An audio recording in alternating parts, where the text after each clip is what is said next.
Rekayasa pada pakan alami. Menurut Suparjo tahun 2008, daya dukung lingkungan perairan perlu diperhatikan untuk menjaga kondisi dan kemampuan tambak dalam mendukung kegiatan budidaya agar produksi tambak sesuai dengan hasil yang diharapkan bagi para petani tambak.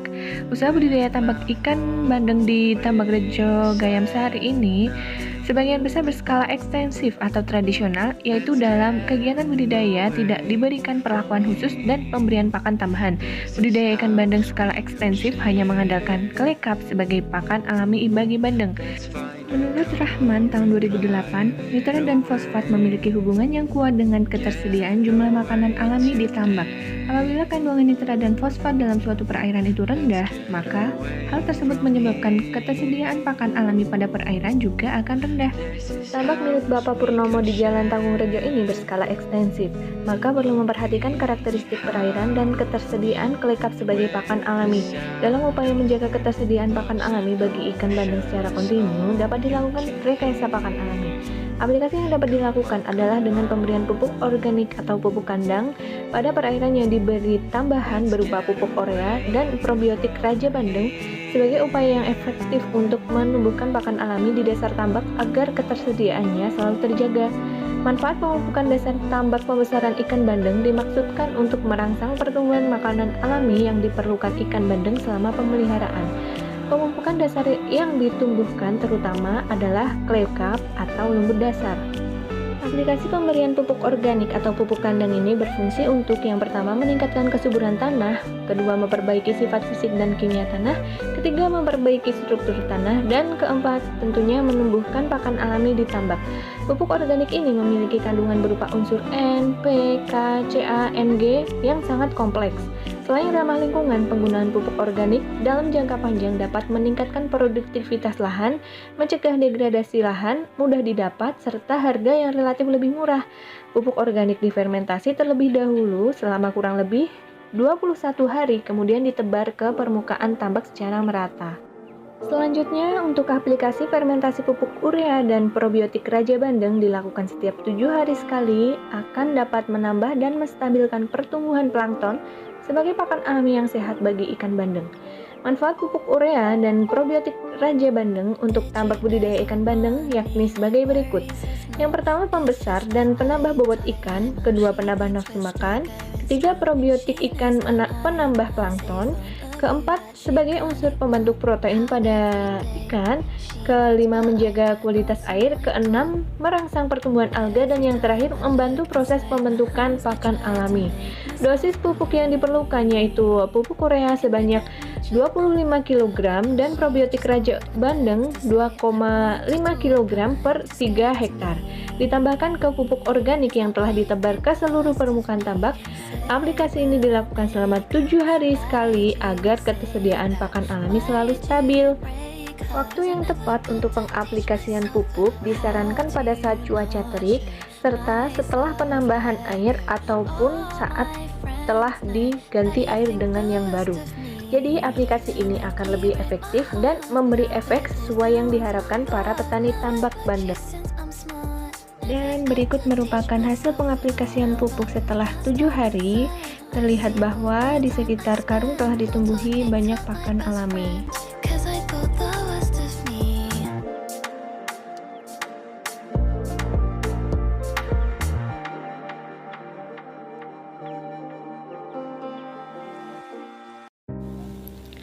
Rekayasa sistem yang dapat diterapkan yaitu penerapan budidaya bandeng semi-intensif dengan metode modular. Ikan bandeng merupakan salah satu komoditas perikanan sebagai sumber makanan baik konsumsi lokal maupun untuk pasar ekspor serta digunakan sebagai umpan usaha penangkapan tuna dan cakalang.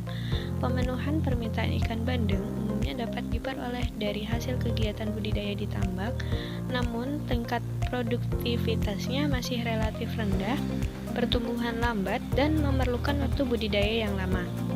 Rendahnya hasil produksi bandeng di tambak selain karena teknologi yang diterapkan masih tradisional atau ekstensif, juga karena belum menerapkan manajemen produksi dengan cara budidaya ikan yang baik dan berkelanjutan seperti manajemen penanganan benih, manajemen kualitas air, manajemen pengendalian hama dan penyakit, manajemen pakan dan sumber daya manusia serta sarana dan prasarana produksinya.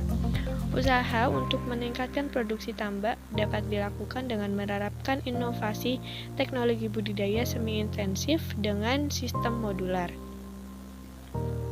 Pelaksanaannya di tambak terbagi dari beberapa kegiatan. Yang pertama, pembenahan atau pengadaan fasilitas tambak dengan membuat pintu utama tambak, memperbaiki pintu tambak, memperbaiki saluran tambak, dan pematang tambak. Yang kedua, menerapkan manajemen produksi budidaya bandeng secara semi-intensif dengan metode modular. Dan yang ketiga, melakukan pencatatan keuangan meliputi biaya operasional produksi dan hasil produksi. Kemudian keempat, penjualan produksi ke pasar. Dan yang kelima, bisa dilakukan pengevaluasian kegiatan.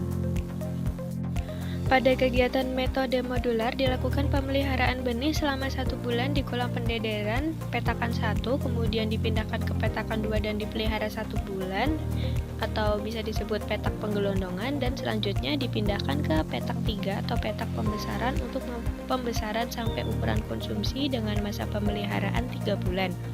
Penebaran dilakukan setelah makanan alami tumbuh yang ditandai dengan tumbuhnya klekap. Pengelolaan kualitas air dilakukan dengan mengukur pH, suhu, salinitas amonia dan yang dilakukan setiap minggu. Kemudian pemasukan dan penggantian air dilakukan berdasarkan pasang surut.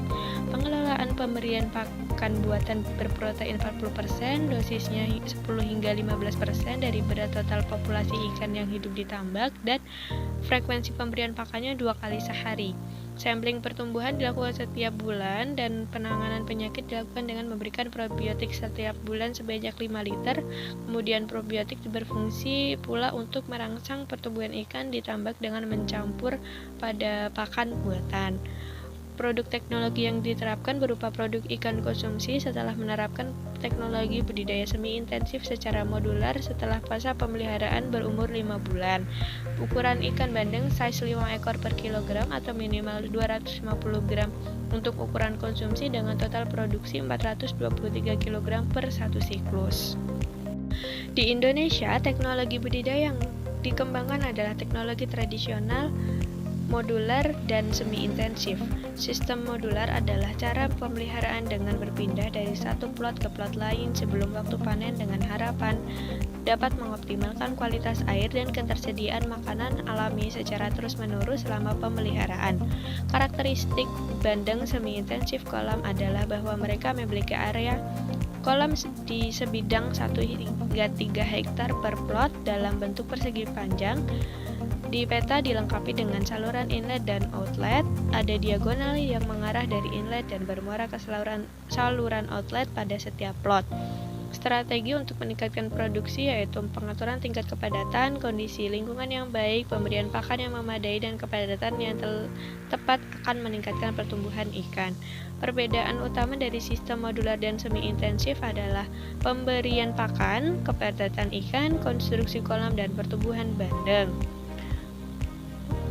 Kegiatan ini sudah pernah dilakukan di Pusat Perikanan Budidaya Air Payau Jepara, dan perbedaan pertumbuhan sistem bandeng modular dan semi-intensif telah diamati pada 19 Desember 2018 hingga 19 Januari 2019.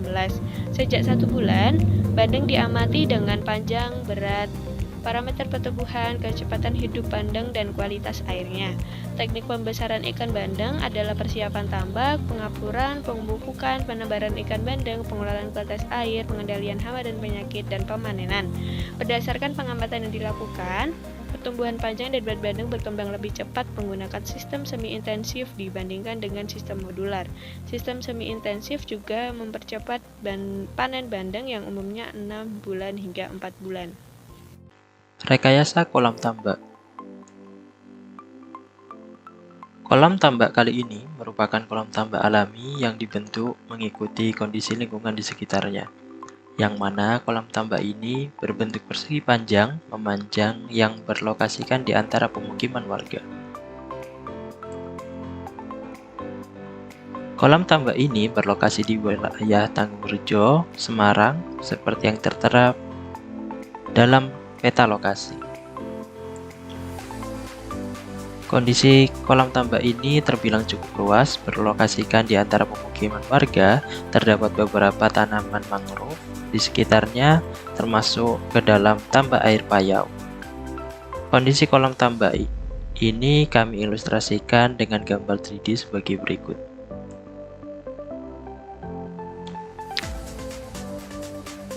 Kolam tambak alami ini terbilang cukup baik dengan adanya tanaman mangrove di sekitarnya serta jaring yang dibentangkan di pinggir dari kolam tambak.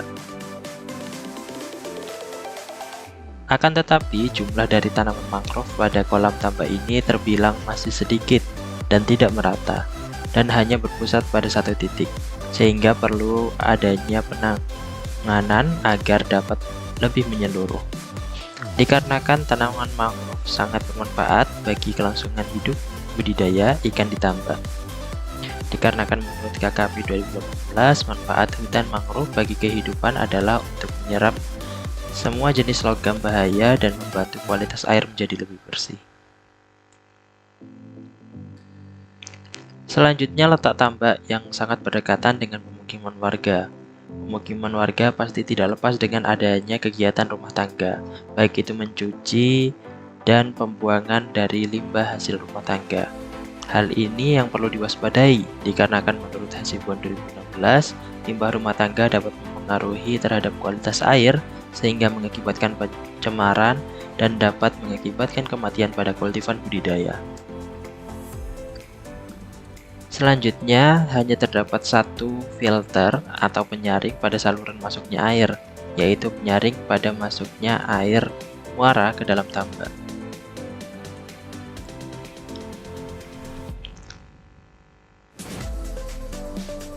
Sedangkan pada saluran masuknya air yang berasal dari pemukiman warga, seperti yang kami lingkari pada desain ilustrasi, tidak diberi filter sama sekali atau penyaring, sehingga sebagian sampah rumah tangga didapati memasuki wilayah kolam tambak.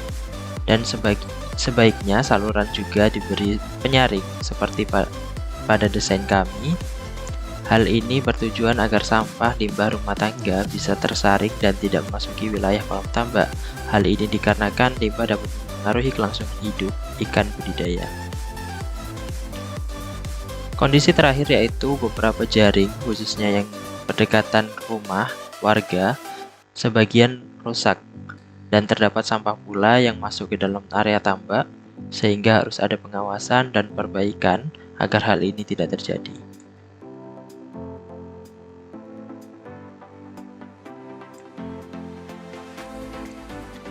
Dari beberapa evaluasi tersebut, desain tambak yang baik memerlukan adanya kualitas air yang baik dengan menjaga dan memberikan fasilitas tambak yang memadai sehingga ikan dapat tumbuh dan hidup dengan baik.